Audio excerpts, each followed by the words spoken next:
Hi friends, welcome back to my channel. Guru Purnima ఏ రోజు? గురు పౌర్ణమిని ఏ రోజున జరుపుకోవాలి? పౌర్ణమి గడియాలు ఎప్పుడు? అలాగే గురు పౌర్ణమి రోజున ఏ విధమైన పూజలు జరుపుకోవాలి?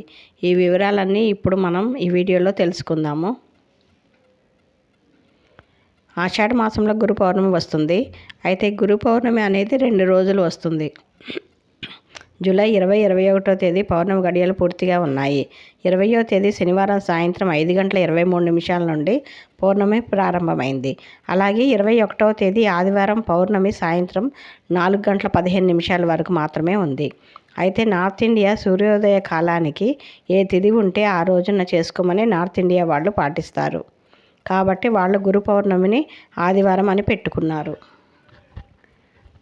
కానీ దక్షిణ భారతీయ సంప్రదాయాల్లో పౌర్ణమి గడియలు ఎప్పుడు వస్తే అప్పుడు గురు పౌర్ణమి ప్రారంభమవుతుంది. కావున గురు పౌర్ణమి ప్రారంభం శనివారం సాయంత్రం నుండి ఇంట్లో దీపాలను పెట్టుకోవాలి. ఆ పరమాత్మకు అఖండ దీపం పెట్టండి. గురు పౌర్ణమి నాడు శ్రీ దత్తాత్రేయ స్వామి వారికి ఏ విధంగా పూజ చేసుకోవాలో ఇప్పుడు మనం తెలుసుకుందాం.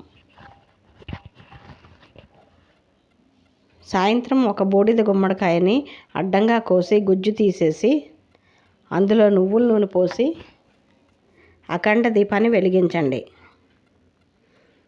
దీపం నల్లని వత్తితో పెట్టాలి. దీని ద్వారా మీ అజ్ఞానం నశిస్తుంది. అయితే ఈ దీపం ఆదివారం 4:10 వరకు ఉండాలి. కాబట్టి అప్పటి వరకు అఖండ దీపం వెలిగేలా చూసుకోవాలి.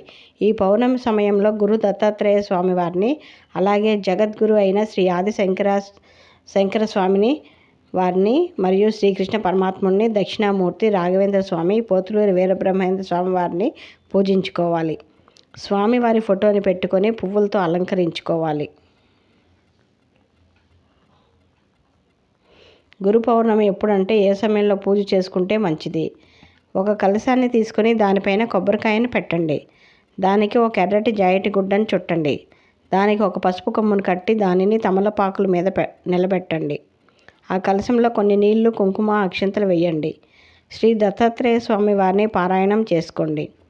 అలాగే స్వామివారికి ప్రసాదం పెట్టండి.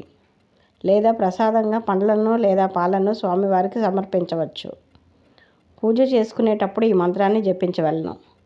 దిగంబర దిగంబర లక్ష్మీ నరసింహస్వామి, దిగంబర దిగంబర దిగంబర బ్రహ్మ విష్ణు మహేశ్వర అనే మంత్రాన్ని గనుక చదువుకుంటే గురుదేవులైన దత్తాత్రేయ స్వామి వారి అనుగ్రహం మీకు లభిస్తుంది.